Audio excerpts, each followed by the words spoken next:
tale as old as time. Beauty and the Beast, Genderbend, Chapter 1. Little Town. It was just another ordinary day in France. The flowers were in bloom, the sun was high in the sky, and the town was just waking up and going about their daily lives. As Beau left his house to go into town, he could already tell that this day was like the thousands of others before it. It's not that he wasn't unhappy with his life. It's just that he wanted more than to live every day the exact same way. He was tired of the monotony. Beau was no stranger to the little village. Everyone knew exactly who he was. And it wasn't because, true to his name, he was rather handsome. He had long brown hair that he tied back with a blue ribbon. He wore a white undershirt with a sleeveless blue vest over top of it and light blue slacks on. He was well built and had a handsome face and an overall kind demeanor about him. But his looks were not why he was well known. Because he longed for a life outside the village, he was usually regarded as odd by the townsfolk. He wasn't into the usual activities like hunting, looking for a wife, or showing off his talents. He could usually be found reading all sorts of different books in all sorts of different places. Beau loved to read more than anything in the world. He dreamed of visiting places like the ones he read in his storybooks, and falling in love with a woman who loved him for who he was.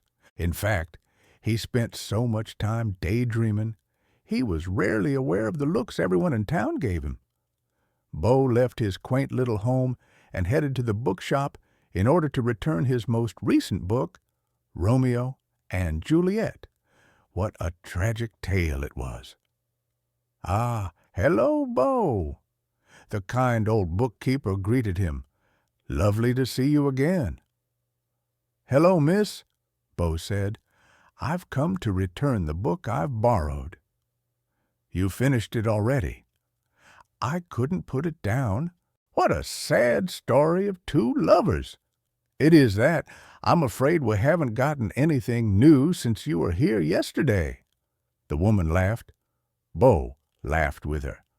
"That's okay. I guess I'll just borrow this one." Beau took a book off one of the shelves and gave it to her to check out for him. "This one again. Why, this is the third time you've wanted to borrow it." "I just love it so much. It's filled with romance, adventure, and magic." "Beau, why don't you just take it home with you and keep it?" "Oh, no, I couldn't. No, I insist. It's the least I can do for you." "Oh, thank you so much." Beau immediately began reading the book once again as he started his return home. He was so enveloped in the beautiful story that he didn't notice all of the stares he was getting. He sat at the edge of the fountain and sighed. My favorite part. The guy meets the girl and has no idea that he's going to fall in love with her. Beau continued reading and was close to home when he passed the person he did not want to see. "Hello, Beau." "Bonjour, Gabriella," he answered as he tried to walk past her, but she coyly took his book from him. "Gabriella, may I have my book back?" "How can you read this? Where are the pictures?" "Some people use their imagination." Gabriella continued looking at his book, flipping through the pages. "A trait you sorely lack," he added under his breath. Gabriella was determined to marry him. She had very long black hair that was usually pinned up in a half-up, more half-down hairstyle. She was always wearing a red dress that made her stand out in any and every crowd. That's how she was always looking for attention. She was the daughter of a rich merchant and was used to getting exactly what she wanted. And at that moment in time, she wanted Beau as her husband. He knew she only liked him for his looks and that their marriage would advance her social status. Bo wanted to marry for love, like the couples in his stories. He was a sucker for a good romance story. Gabriella giggled.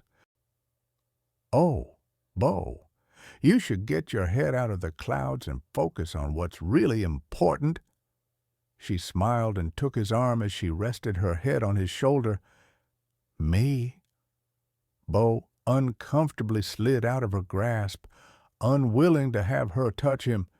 She pouted. "Everyone's saying how you should find a woman soon, or you'll never make a decent living. It's not good for you to read all the time.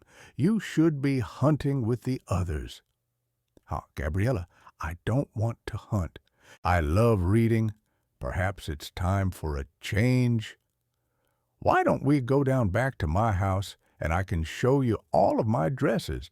I need to know which ones will make me stand out the most in the event I have a formal dinner to go to. Bo grimaced. That sounded awful. "Maybe some other time," he told her. "Oh, why not?" She pouted. He hated it when she did that.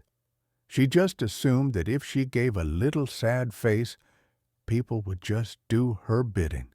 The sad part was that it usually worked. "I can't. I have to get home and help my mother." Gabriella's little sidekick laughed, and Bo finally noticed her presence. She was really short, only coming up to the middle of his chest. Unlike Gabriella, she was clumsy and basically followed her around like a little pet. That fool Marguerite. She needs all the help she can get.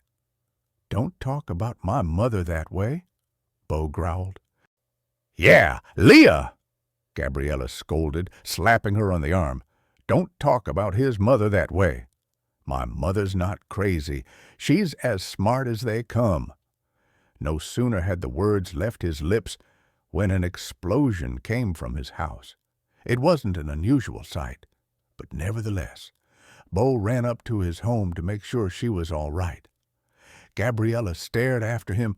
What Gabriella wanted, Gabriella got. "Mother!" Bo called, coughing from all the smoke. "Mother, are you all right?" The smell of burning food filled the entire house. "That's it, I'm giving up," the old woman yelled, throwing her kitchen utensils on the counter. "I am done trying to do this." Bo smiled. "You always say that?" "No, I mean it this time. I have tried 1,000,000 times, and I just cannot get this recipe right. I'll just never get it right." "Yes, you will. And you'll win first prize in the baking contest tomorrow at the fair." His mother smiled at him. "You really believe so?" "Of course I do. I always have." "Well, I guess one more try won't hurt." Bo helped her clean the stove and then proceeded to hand her the ingredients she requested. Once she put it in the stove, all they could do was wait and hope it didn't explode like the many before it. "Mother," Bo said as they waited for it to cook, "do you think I'm odd?" "Of course not. Why would you think that?" "Well, I just don't feel like I fit in here. There's no one who really shares any of my interests, and people talk about me just because I spend my time reading instead of hunting." "Well, what about Gabriella? She's a pretty little thing." "Oh, she's pretty? And stuck up, rude, conceited. She's definitely not my type." "Don't worry, son. I'm sure that there is someone out there for you. Maybe you just haven't found her yet. All you need is a little time." Bo smiled. His mother always knew exactly what to say. After a good time, the room filled with a wonderful smell. "You smell that, Mother? It's a good sign." When it was time to take the dish out, Bo grabbed her cooking gloves and carefully took it out of the stove. After it cooled, Marguerite handed Bo a spoon. "Go ahead and taste it. And be honest." Bo took a little of the dish and brought the spoon to his lips. His taste buds danced for joy as soon as it came in contact with his tongue. "Mother, this is the best thing I have ever tasted in my entire life." "Really?" She grabbed a spoon of her own and tasted her concoction. "Oh, you're right. Mother, you did it. You really did it." He hugged his mother in happiness. "I knew you could. Hitch up Phoenix, sweetheart. I'm going to the fair." Bo helped her make her dish again, then wrapped it up nicely for safe travels. Marguerite got their horse, Phoenix, hitched up to the cart, and filled the cart with her dish and necessary supplies she would need for her travels. "Goodbye, Mother," Bo called as she departed. "Be careful." "Goodbye, Bo. Wish me luck." Bo watched his mother leave and returned back inside to finish his book. He had to admit that he was worried about her being out there alone, but she was tough and could handle almost everything that was thrown her way. The next day, Bo was happily sitting in his cottage, hoping everything was okay with Marguerite. He was totally engrossed in the story and almost didn't hear the knock on the door. He put down his book and went to the door. He looked through the peephole and to his dismay found that Gabriella was there. Bo groaned, not willing to have to put up with her, but opened the door, afraid to face the consequences of doing the opposite. "Hello, Gabriella," he said, as he put on a completely fake face for her. "Hello, Bo." She smiled. There was something off. She wasn't wearing her usual red dress, but a long white one. Gabriella never wore white dresses, so this probably wasn't a good sign. "Today is a very special day for the both of us." "Oh, really? What's today?" Gabriella giggled. "There are so many boys out there who would love to be in your shoes right now.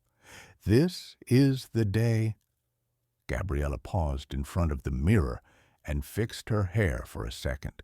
When she was satisfied with her appearance, though Bo was pretty sure she looked the exact same, she resumed, "This is the day all of our dreams come true. I don't think you know anything about my dreams, Gabriella." Bo was starting to piece together why she was wearing a white dress, and he wasn't going to be too happy if he was right. "No, I do. Picture this, why don't you? I'm sitting in front of a fire. My husband is massaging my feet. We have children on the floor playing in front of us with the puppies. We'll have maybe 6 or 7. "Puppies?" Bo asked. Was he really having this conversation? No, of course not. Little boys and girls just like you and me. Bo picked up his book off the table and placed it on the shelf. He suddenly had lost his interest in reading the story now. "And do you know who that lovely husband will be?" Gabriella giggled. I, I don't know." She laughed in a way she thought was cute. "You, Bo!" He was right. This was her idea of a proposal, and she was wearing a wedding dress. She expected him to marry her right this minute. Why couldn't she realize that he didn't want to marry her? Wow. I'm flattered, Gabriella. I don't know what to say. Easy, just say yes. Bo backed up against the door, and Gabriella came up to him, pinning him against it. "Please," she said with those eyes that turned everyone else into a puddle, "we can be together forever. You know, I really just don't deserve someone as beautiful as you." Bo opened the door behind him, and Gabriella went tumbling out into a huge mud puddle, her dress ruined. Gabriella let out an absolute fit. "You will marry me, Bo. I will have you as my husband." How'd it go?" Leah asked. Gabriella shoved her onto the ground and stormed off. a trail of icky mud following behind her. "Touchy," Leah snorted. Chapter 2. Taken Prisoner. After the chaos outside had cleared, Bo peeked his head out. Is she gone? Not a speck of the disaster remained. Oh, thank goodness! What a witch! How can she just barge in here, demanding me to marry her? Why on earth would I want to marry someone with absolutely no brain inside that pretty little head? Bo ran to the field behind his house and took in the gorgeous scenery. The whole thing with Gabriella was the icing on the cake. He just wanted to be free from the everyday life he had here and from the customs everyone had. He felt like his whole life had been laid out for him by people he didn't even know. Bo's thoughts were interrupted by the sound of a horse galloping up to him. "Phoenix!" he cried out in surprise. Hey, calm down, girl." He slowly helped Phoenix calm down and stroked her head. "It's okay. Where's Mother? Phoenix?" The panic inside Bo began to rise with each passing second. "Has something happened to her? We have to find her. Can you take me to her?" Phoenix seemed very uneasy, but he could tell that she knew where his mother was. "Good girl." Bo unhitched the empty cart from her and brought the horse back up to the cottage. He grabbed a cloak since he had a feeling he would be out after dark, and it would get very cold, very fast. Then he mounted onto Phoenix, and they took off in search of his mother. As he predicted, he rode well into the night, and it took quite a long time before Phoenix approached an iron gate that protected a huge castle. "What is this place?" Bo asked in amazement. Had he not been so worried about his mother, he may have taken time to appreciate how majestic the castle was. He dismounted off Phoenix, who then prodded him, insisting they turn back. "Whoa, steady, girl. It's all right. Everything's going to be okay. I'm going to find Mother. We'll both be back very soon, okay?" Bo went inside the gates and saw something on the ground. He quickly ran over to it and recognized it as his mother's necklace, given to her by his father a few months before his death. Mother. The panic inside him had reached its peak. He just hoped that she had made it to the castle safely, and whoever resided there provided good hospitality. He slowly approached the huge door and, with all his might, pushed it open. He thought he heard voices, but they stopped as soon as he was inside. "Hello? Is anyone here? Mother, are you in here?" Bo went up the stairs, but he was losing hope. This place was gigantic and filled with many rooms. His mother could be anywhere, if she was even here. "Mother, are you here?" Suddenly, there was the sound of a door creaking. Bo whipped around to find a door opened that he was certain had not been opened before. Slowly, he went through it and came across many steps that evidently led to some kind of tower. "Hello? Is someone there?"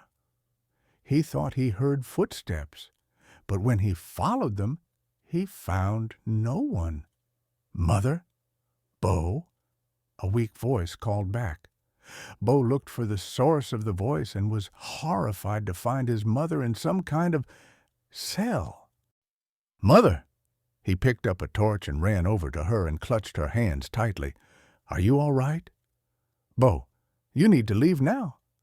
Your hands are like ice. I've got to get you out of here." "Listen to me, Bo. There's something inside this castle. You need to get out before it gets you too." "What are you talking about?" "There's no time. You must get out while you can." "No, I am not going to leave you." Suddenly, Bo felt a huge hand whip him around so hard, stars appeared in his eyes. The torch got knocked out of his grasp, enveloping them all in a pitch-black room. "Please, get out, Bo, now!" Marguerite pleaded. "Who's there?" Bo called out to the darkness. His only response was an unearthly growl. "What have you done to my mother?" he called out, anger edging his voice. "What she deserved," a voice growled back. He noted that while it was full of anger and not human, it sounded rather feminine. "What do you mean?" "She was trespassing." "You have to let her out. She's old and ill. She could die in here. The punishment brought on to her by her own doing. I will do anything for you. Please let her out now." Bo was growing more desperate. His mother was very pale and coughing violently. If she didn't get proper care soon, it wasn't going to be good. "There is nothing you can do. Get out of my castle." "My mother needs help. You have to let her go." "I don't have to do anything. Get out now before you join her." That gave Bo an idea. A terrible one, really, but he had no choice. "What if I stayed instead of her?" There was silence. "You mean you would take her place in here? If it means she goes free, yes." "Bo," Marguerite pleaded, "please don't. If I set her free, you must promise to stay here forever." Bo realized that he was negotiating with a shadow. "Let me see you," he stated. This was met by another growl. And then a figure slowly came into the single shaft of light in the room. Bo's eyes widened as he realized what exactly was living in this place. It was a beast. It was obvious to him that it was a female because of the voice and the way its eyes and mouth were set. She wore brown pants and a white shirt with a blue cape. Anger was etched onto her face and almost looked permanent. "Bo, listen to me," Marguerite said firmly. "I can't let you do this. You'll wreck your entire future." "I can't let you die," he said softly to her. He stood up and went over to the creature, who towered over him by a few feet. "I will stay. Have it your way," she growled. She stomped over to the cell and opened the door. Marguerite ran to her son, and they embraced tightly. "I'm so sorry, son. Please forgive me." "I love you, Mother." The beast dragged Marguerite away as they both protested. Bo was left alone in the little shaft of light. His mother was gone. She was safe, but he had to ask himself, what was going to happen now? Bo didn't cry. He trained himself not to. Since he already got a lot of weird looks from everyone he passed, he didn't need to add the fact that he was weak to the mix. So he forced himself to be strong. But right now, who was there to hide from? The beast? For the first time in years, Bo allowed himself to cry. He was alone, locked in a tower for the rest of his life, never to see his mother or anyone ever again. He watched from a sole window in the room as his mother was taken back to the town by some weird, moving caravan-like thing. "I'm sorry, Mother," he whispered. This hadn't been what he wanted.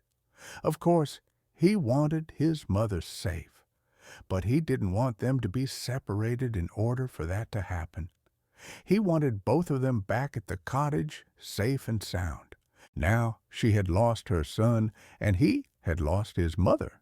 It was like their family, as small as it was, had been ripped right apart. Bo heard footsteps and quickly wiped his eyes. Beast or not, he didn't want anyone to see him so vulnerable. When he saw the beast standing in the doorway, unimaginable anger flooded through him. "I promised to stay here, and you didn't even let me say goodbye." he said with a controlled voice. He had to keep it calm. There was no doubt in his mind that this thing could rip him to shreds in seconds. Best not to provoke it. I never get to see my own mother again, and I didn't even get the chance to give her a proper goodbye. He cast his eyes out to the window and leaned his head on it. Let me show you to your room, the beast said. Bo's head whipped around. What do you mean? I thought I was to stay up here. Well, do you want to stay up here in this little tower? She growled, obviously already losing patience. No, Bo admitted. Then come with me. Bo quickly got up and obliged the beast's order. He followed her throughout many different halls and passages.